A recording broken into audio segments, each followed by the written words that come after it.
hao! Kamusta? Your maestro is present today.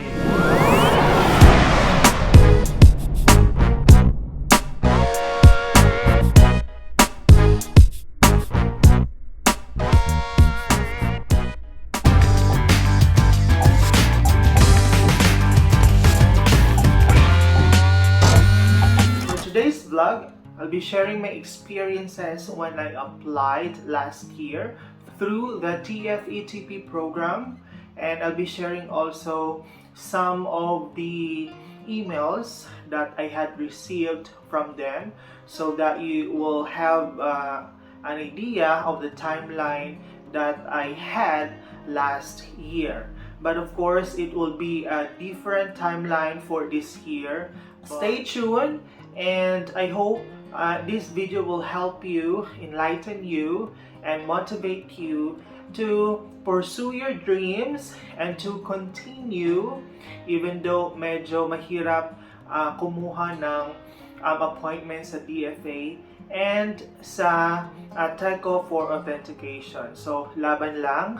So, huwag tayong susuko if you really want to teach here in Taiwan. So, you have to face the obstacles. Sabi nga nila, no pain, no gain.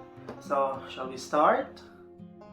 Alright, so we will start with the registration. So, last year, I registered last March 5, 2021. And then the TFETP sent me an email, okay, stating that my registration was successful.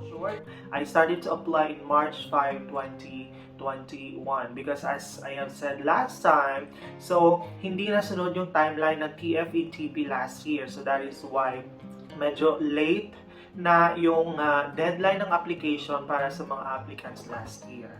And then since na-upload ko na lahat ng documents, so makikita nyo po yung required documents dun sa other YouTube video ko.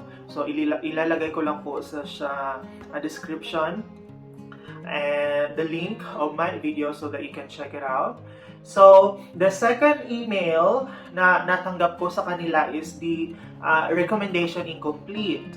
According to their email, so it says, we have only received one recommendation letter from your recommender. So, we suggest to keep in contact with your recommenders so as to complete your application before the due date. So, advice ko lang po na ang ilalagay nyo na recommenders ay dapat yung may nakakatanggap ng email agad-agad.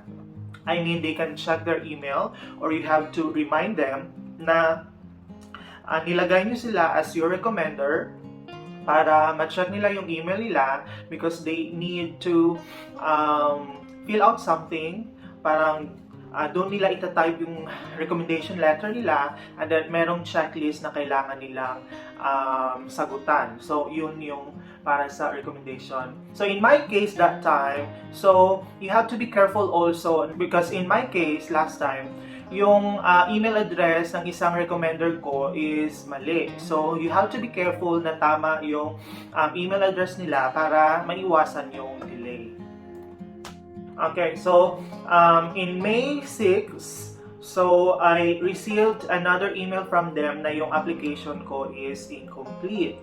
Dahil hindi pa na-upload or na-update ng recommenders ko yung recommendation letter nila. So ito yung part na nagpatagal sa process ng application ko dahil yung recommenders ko medyo matagal nung pinil out nila yung link na binigay ng TFETP. So again, the TFETP will send a link to your recommenders. So in that link, dyan po sila maglalagay ng recommendation letter nila, and as I have said earlier, doon rin po sila magsasagot ng checklist na provided by TFETP. So last May 10, 2021, I received an interview invitation. So it states that we have assessed your application and would like to invite you an interview for the position of English teacher. So, meron po siyang attachment na interview notice. So, I'll be sharing some of it right now. So, the first one is, so you have to remember during your interview, there will be 3 interviewers. And then the interview time for each applicant will be 14 minutes minimum to 15 minutes and 30 seconds maximum. So, during my interview, so hindi talaga siya nag-extend.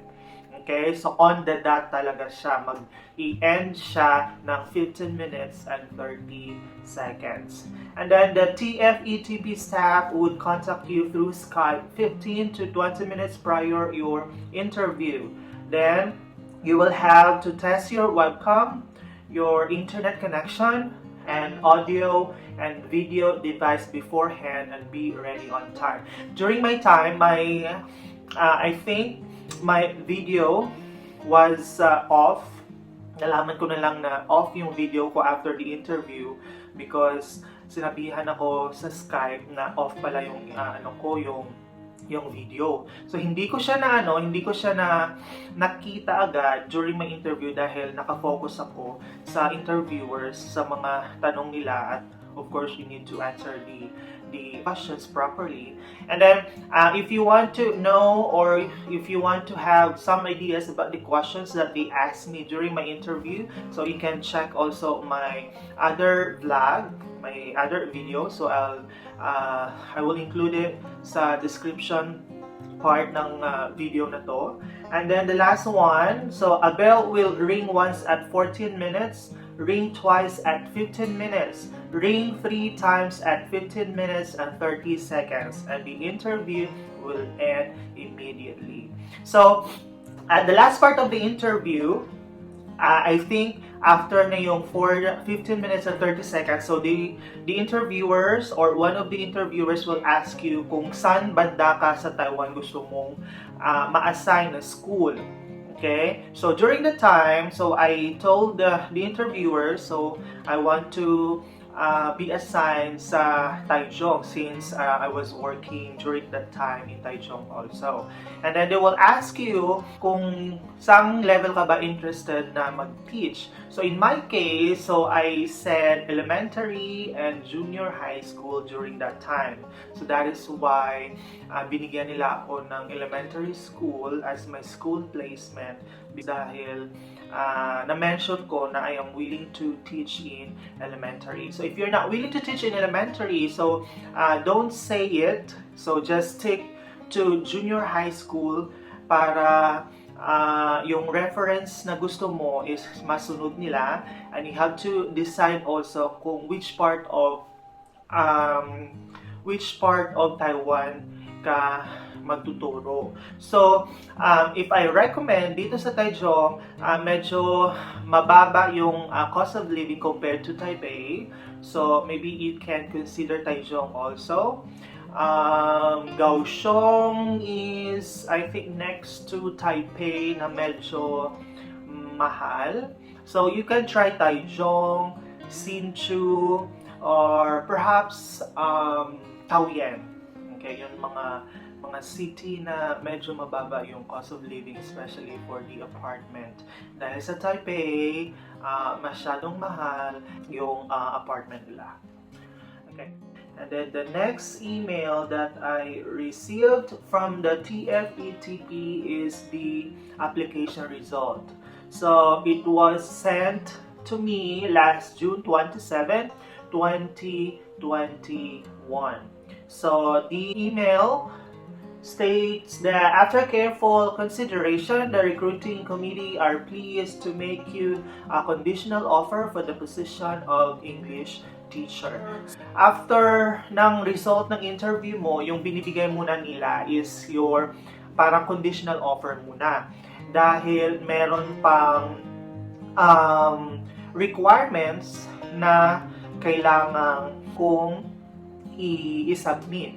Because during my time, so hindi pa sila stricto about the DFA and TECO authentication because they didn't know about it before. Since last year is the first year ng TFETP. So this year, dahil they learned from their mistakes already, na they've been waiting for so long for Filipinos matapos ang iyong authentication.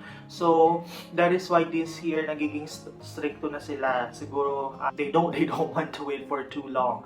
So yung last time, during our time, so even wala pang authentication, so you can upload your document at hindi nila sasabihin na incomplete yung application mo. But this time, so one of my subscribers told me na incomplete yung application niya dahil wala siyang authentication, DFA, TECO ng NBI niya, and then the other degrees niya. So, incomplete siya. So, sa email na to, merong clause na whether you accept or decline this offer, and then in which country you are currently residing. And then merong part dito na pwede nilang i-defer or i-cancel yung conditional offer sa'yo or sa akin kung hindi mo ma-meet ang requirements na kailangan by June 30 yet.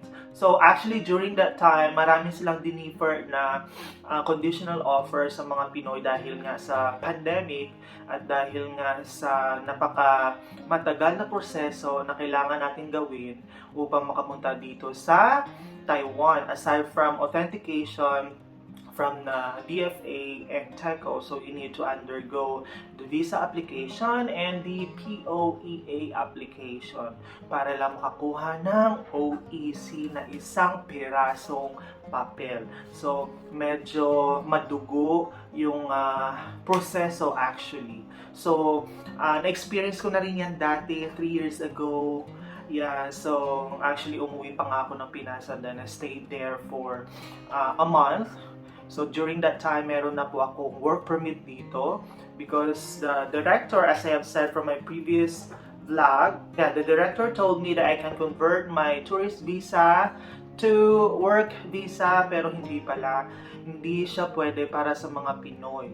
So, I need to go back to the Philippines and process my visa, and then hindi naman ako makabalik agad-agad dahil I need to have an OEC. So, nag-process ako sa POEA, and then I received the official letter from the TFETP last July 6, 2021 after I uploaded the documents needed. So, ano na siya, authenticated na siya.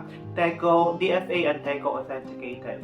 So, sa email nila, sabi nila, congratulations on becoming part of the Taiwan Foreign English Teacher Program. We are more than happy to have you in the program and we fondly anticipate working with you for the following year. Please find the attachment of your official offer letter. So, yung official letter nila, naka-attach sa email, and then it says, Taiwan Foreign English Teacher Program is delighted to offer you the position of English teacher. The job position is for 2021 academic year. You are not yet in Taiwan. You need to arrive before August 1st to complete the quarantine regulations by the Taiwan Central Epidemic Command Center, Xie-xie.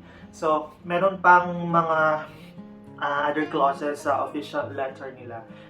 So, dahil nga sa pandemic, so maraming kailangan gawin. So, you need to do your quarantine. Napakamahal ng quarantine cost dito sa Taiwan. So, you have to save for it. So, at least siguro yung makakagastos ka ng 100,000 sa peso. So, depende lang. So, ano na lang yun? Parang kasi yung teacher ko, yung co-teacher ko, I asked her kung magkano yung nagastos niya last time because pumunta siya ng ibang bansa. So, she is local here. So, sabi niya mga around 40 to 50 NTD yun na. So, just do the conversion na lang kung magkano sa peso. And then after that, so I received a school placement result last July 21st, 2021. So, sa email nila, naka-include na yung school, address, website, and Facebook page ng school na naka-assign sa'yo. So, naka-receive ako ng email from the director of my school kung saan ako na-assign. So that was July 30th, 2021. So it states, we are so glad you are going to join our teaching team. We still want to make sure if you will be fine to teach in elementary school or not. If yes, could we also know where you are now? Where do you live? Do you mind giving us more information about you or introduce yourself to us? Thanks for your reply. So, actually, nakapirma na ako ng kontrata August na, mga second week of August.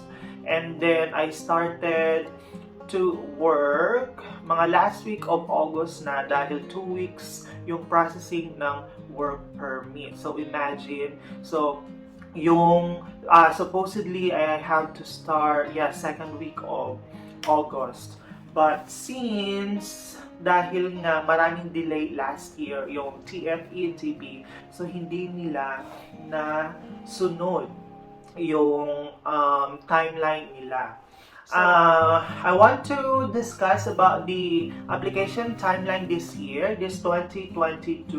So I have seen here na during the application, there are 2 stages.